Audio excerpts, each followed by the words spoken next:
Gikumpirma ni Justice Secretary Fredderick Vida nga wala na sa kustodiya sa Czech Republic si kanhi Ako Bicol Parylist Representative Zaldy Co. Kinisokwahi sa naunang anunsyo nga nadakpan ko na hold sa Czech Republic ang kanhi kongresista. Una niini gibarugan sa Malacañang nga dili premature og walay sayop sa nahimong anunsyo.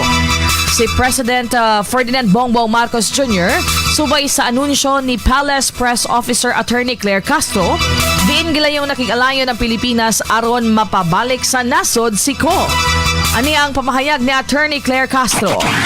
Hindi po ba ang inanunsyo ng Pangulo unang-una ay nahuli si Zaldy Co? Totoo naman. Hindi po ba? Nasa kustodiya ng Czech Republic si Zaldy Co. Totoo naman. At ang sabi ng Pangulo, nakikipag-coordinate tayo sa Czech Republic. Totoo naman. So anong premature doon? Walang premature doon.